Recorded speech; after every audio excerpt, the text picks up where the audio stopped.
আসসালামু আলাইকুম ওয়া রাহমাতুল্লাহি ওয়া বারাকাতুহু। প্রিয় এমপিওভুক্ত শিক্ষক কর্মচারী ভাই বোনেরা, আশা করি সবাই আল্লাহ তাআলার রহমতে ভালো আছেন। আপনারা সবাই লক্ষ্য করেছেন সোশ্যাল মিডিয়ায় গতকালকে একটি নিউজ ভাইরাল হয়েছে।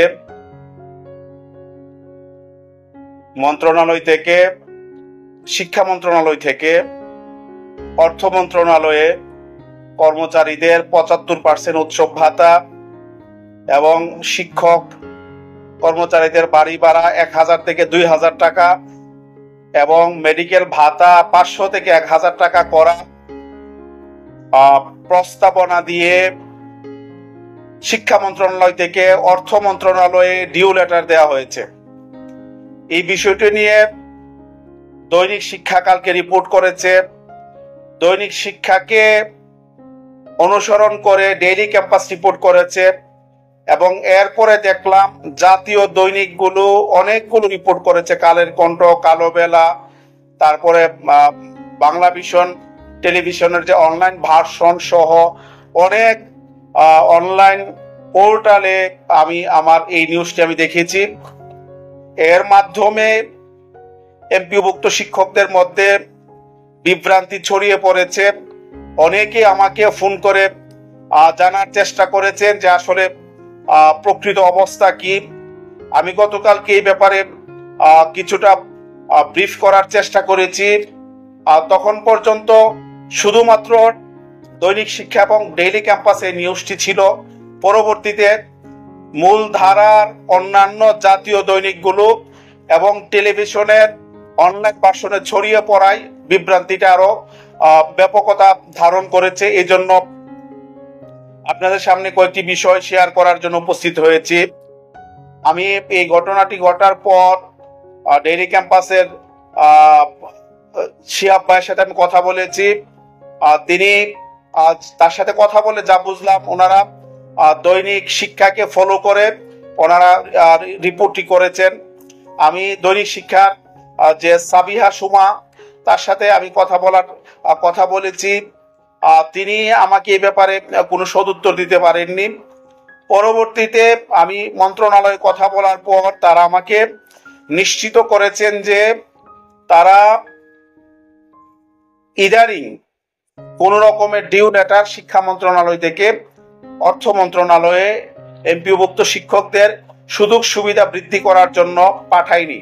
এটা আমাকে এমপিও শাখার সৈয়দ জেড.এম. মুর্শেদ আলী মহোদয় তিনি আমাকে এটা নিশ্চিত করেছেন। এখন প্রশ্ন আসে যে এই নিউজটি এখন কেন করানো হলো? কারণ এই ডিউ লেটারটি আমাদের আন্দোলনের আগে মন্ত্রণালয়, শিক্ষা মন্ত্রণালয় অর্থ মন্ত্রণালয়কে দিয়েছিল। আপনারা জানেন আমরা একটা আলটিমেটাম দিয়ে চিঠি দিয়েছিলাম মন্ত্রণালয়কে যে 10 তারিখের মধ্যে অর্থাৎ 10ই আগস্টের মধ্যে আমাদের বাড়ি ভাড়া, মেডিকেল ভাতা আর সহ অন্যান্য ভাতার ব্যাপারে কার্যকর পদক্ষেপ গ্রহণ না করলে 13ই আগস্ট আমরা আন্দোলনে যাব। এটি দিয়ে আমরা একটা চিঠি দিয়েছিলাম। ওই চিঠির প্রেক্ষিতে 7ই আগস্ট মন্ত্রণালয় ওই প্রস্তাবনা তৈরি করে এটা অর্থ মন্ত্রণালয়কে জমা দিয়েছিল। বিষয়টি আমরা যখন 13ই আগস্ট জাতীয়করণ প্রত্যাশী জোটের প্রতিনিধি দল, শিক্ষা উপদেষ্টা এবং শিক্ষা সচিব মহোদয় সহ সিনিয়র একটি শিক্ষা মন্ত্রণালয়ের প্যানেলের সাথে আলোচনায় আমরা বসেছিলাম, তখন তারা আমাদেরকে নিশ্চিত করেছিলেন। এখন এই পোর্টালগুলো কেন হঠাৎ করে 7ই আগস্টের এই ডিউ লেটারকে এখন নিয়ে আসলো? এখানে নিঃসন্দেহে কারো না কারো হয়তো এখানে কোনো কারসাজি থাকতে পারে। এখানে শিক্ষকদেরকে বিভ্রান্ত করার জন্য এখানে কোনো রকমের ষড়যন্ত্র থাকার সম্ভাবনা রয়েছে। এই জন্য আপনাদেরকে সচেতন করার জন্য, সতর্ক করার জন্য আমি আসলে আজকের লাইভে এসেছি। দেখেন, আমাদের উচ্চপাত আন্দোলনটা আমরা যখন করি, ওই আন্দোলনেও কিন্তু বিভিন্নভাবে বিভিন্ন রকমের তথ্য সন্ত্রাস দিয়ে আমাদেরকে আমাদের আন্দোলনকে বন্ডল করার চেষ্টা করা হয়েছে, আমাদের উপর পুলিশি লাঠিচার্জ করে চেষ্টা করা হয়েছে, আমি সহ কয়েকজনকে গ্রেফতার করা হয়েছিল, এর মাধ্যমে আন্দোলনকে থামিয়ে দেওয়ার চেষ্টা করা হয়েছে। যখন আমরা 22 দিনের আন্দোলনটি সফলভাবে করে চলে আসলাম, আমরা যখন উৎসব পাতার আন্দোলন উৎসব পাতার প্রজ্ঞাপনের জন্য মন্ত্রণালয় তদবির শুরু করলাম, তখনও আপনার বিভিন্ন রকমের ষড়যন্ত্র হয়েছে। কিন্তু কষ্ট লাগে ওই সময় যে আমরা তো নিছক আমাদের দাবি দাওয়া নিয়ে কাজ করি, শিক্ষকদের স্বার্থ নিয়ে কাজ করি।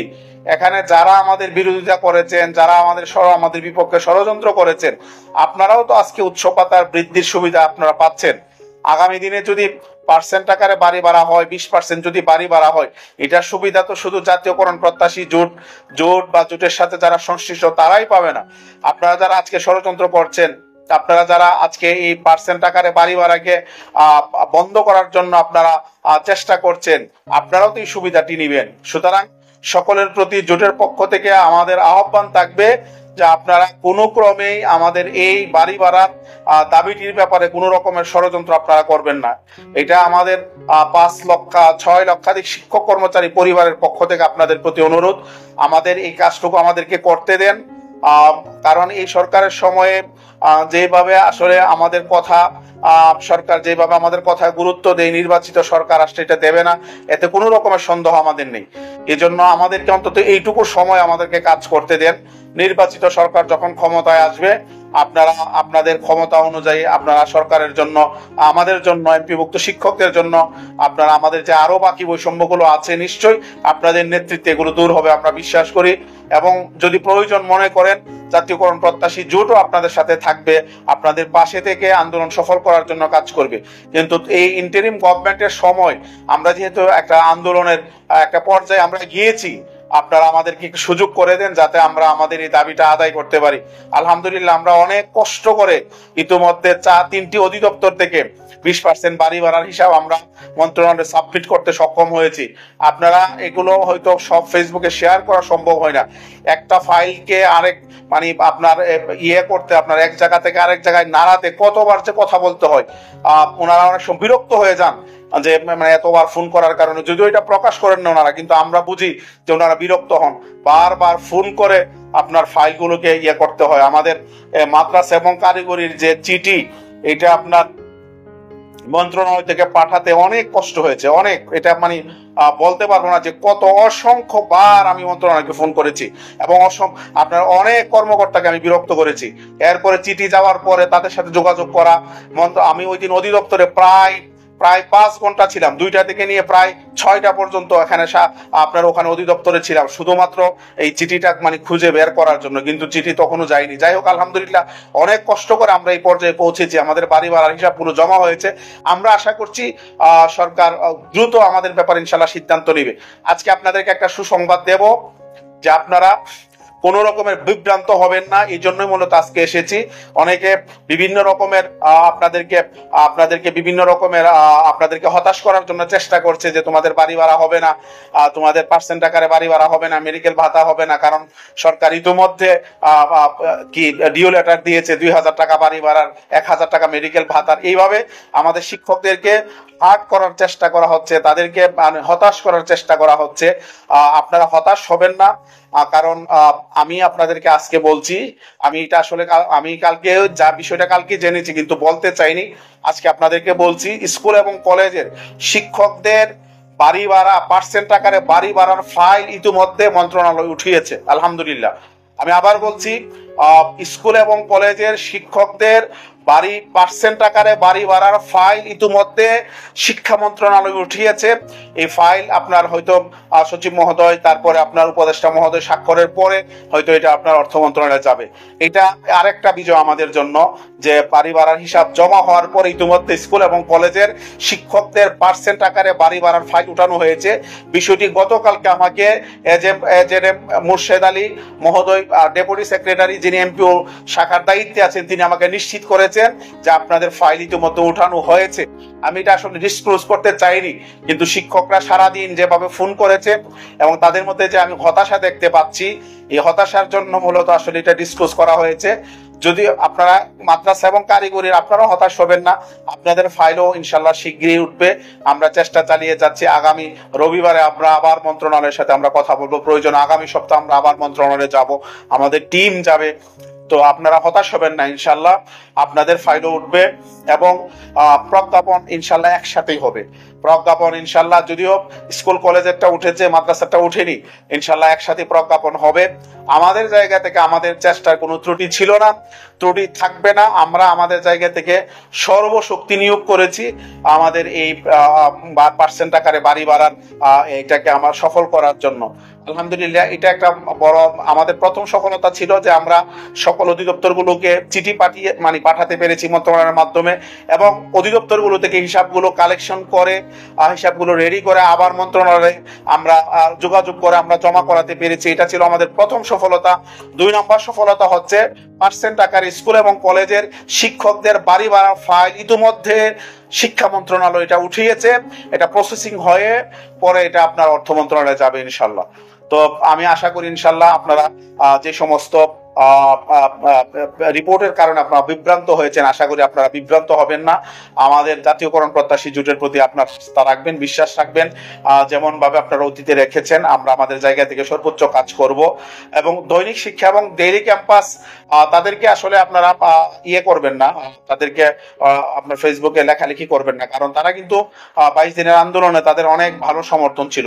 দৈনিক শিক্ষা আমাদেরকে অনবদ্যভাবে সমর্থন দিয়েছে এবং ডেইলি ক্যাম্পাস আমাদেরকে অনবদ্যভাবে সমর্থন দিয়েছে। সুতরাং তাদেরকে তারা কি কারণ রিপোর্ট করেছে, এটা কি মিসগাইডেড করা হয়েছে কিনা আমি জানি না। তাদের ডেইলি ক্যাম্পাস এবং দৈনিক শিক্ষা নিয়ে কেউ খারাপ কিছু লিখবেন না, জোটের পক্ষ থেকে আপনাদের প্রতি অনুরোধ রইল। এটা কোনো রকমের মিসআন্ডারস্ট্যান্ডিং হয়ে থাকতে পারে। আরেকটা বিষয় আপনাদেরকে বলি, সেটি হচ্ছে আমরা তো আমাদের চেষ্টাটা চালিয়ে যাচ্ছি, এবং আমরা চালিয়ে যাব। আমাদের সর্বোচ্চ চেষ্টা আমরা অব্যাহত রাখবো, কিন্তু আপনাদের প্রতি আমার আহ্বান থাকবে আন্দোলনের প্রস্তুতিটাও আপনাদেরকে নিতে হবে। আপনারা আন্দোলন এবং কূটনৈতিক তৎপরতা, আমি বারবার বলছি যে দুইটা একসাথে চালাতে হবে, না হলে কিন্তু সফলতা আসবে না। আপনারা এখন থেকে, আমি কালকে দেখেছি একটি প্রতিষ্ঠানে তারা প্রস্তুতি সভা করেছে, আপনারা প্রতিষ্ঠানে সব প্রস্তুতি সভা করেন, এগুলো আপনারা ভিডিও করে আপলোড করেন, আপনারা উপজেলাতে প্রস্তুতি সভা করেন, আপনারা জেলাতে প্রস্তুতি সভা করেন, বিভিন্নভাবে আপনারা প্রস্তুতি সভা করেন, সোশ্যাল মিডিয়ায় প্রতিদিন একটা করে পোস্ট দেন, নিজে না পারলে অন্যের পোস্ট শেয়ার করেন। এইভাবে আমাদের আন্দোলনের যে কর্মসূচি আছে এটাকে আপনারা ভাইরাল করেন। পাশাপাশি আমরা আমাদের কূটনৈতিক তৎপরতা অব্যাহত রাখবো। আমি বিশ্বাস করি যদি আমাদের কর্মসূচিটাকে আপনারা ভালোভাবে ভাইরাল করতে পারেন এবং ওইটাকে যদি আপনারা ওটার জন্য ভালোভাবে প্রস্তুতি নিতে পারেন, তাহলে আমাদের কূটনৈতিক তৎপরতা চালানো আমাদের জন্য সহজ হবে। এজন্য আমাদের কূটনৈতিক তৎপরতাও চলবে, পাশাপাশি আমাদের এই আন্দোলনের যে 12 তারিখ থেকে দাবি প্রজ্ঞাপন আদায় না হওয়া পর্যন্ত আমাদের যে জাতীয় প্রেসক্লাবের সামনে লাগাতার কর্মসূচি রয়েছে, এটার জন্য আপনারা প্রস্তুতি নেন। যারা আমাদের বিভাগীয় সমন্বয়ক আছেন, যারা আমাদের জেলা সমন্বয়ক আছেন, উপজেলা সমন্বয়ক আছেন, আমি সকলের দৃষ্টি আকর্ষণ করছি যে আপনারা সবাই প্রস্তুতি নেন। এবং আমি অন্যান্য আমাদের জোটের যে সংগঠনগুলো আছে ওনাদের প্রতি আহ্বান থাকবে আপনারা সবাই প্রস্তুতি নেন। পাশাপাশি অন্যান্য যে সংগঠনগুলো যারা আমাদের জোটভুক্ত না কিন্তু আমাদের এই 13 তারিখের আন্দোলনে তাদের স্বতঃস্ফূর্ত অংশগ্রহণ ছিল, ওনাদেরকে অনুরোধ করবো যে আপনারাও সবাই প্রস্তুতি নেন। ইনশাল্লাহ যদি 10ই অক্টোবরের মধ্যে প্রজ্ঞাপন না হয়, আমরা 12ই অক্টোবর বাংলাদেশের লক্ষ লক্ষ শিক্ষক নিয়ে জাতীয় প্রেস ক্লাবে আমরা উপস্থিত হব এবং প্রজ্ঞাপন আদায় করে আমরা বাড়িতে ফিরে যাব ইনশাল্লাহ। সকলের সুস্বাস্থ্য কামনা করে আপনাদের সাথে আবারও রাজপথে দেখা হবে সেই প্রত্যাশা রেখে আজকে আপনাদেরকে হতাশ না হওয়ার জন্য যে সুসংবাদটি দিয়েছি এটাকে শেয়ার করে ছড়িয়ে দেওয়ার জন্য আহ্বান জানিয়ে সকলকে এই 12 তারিখের প্রস্তুতি নেওয়ার জন্য আহ্বান জানিয়ে আজকের এই সংক্ষিপ্ত লাইভ শেষ করছি। আল্লাহ হাফেজ। আসসালামু আলাইকুম ওয়া রাহমাতুল্লাহি ওয়া বারাকাতুহু।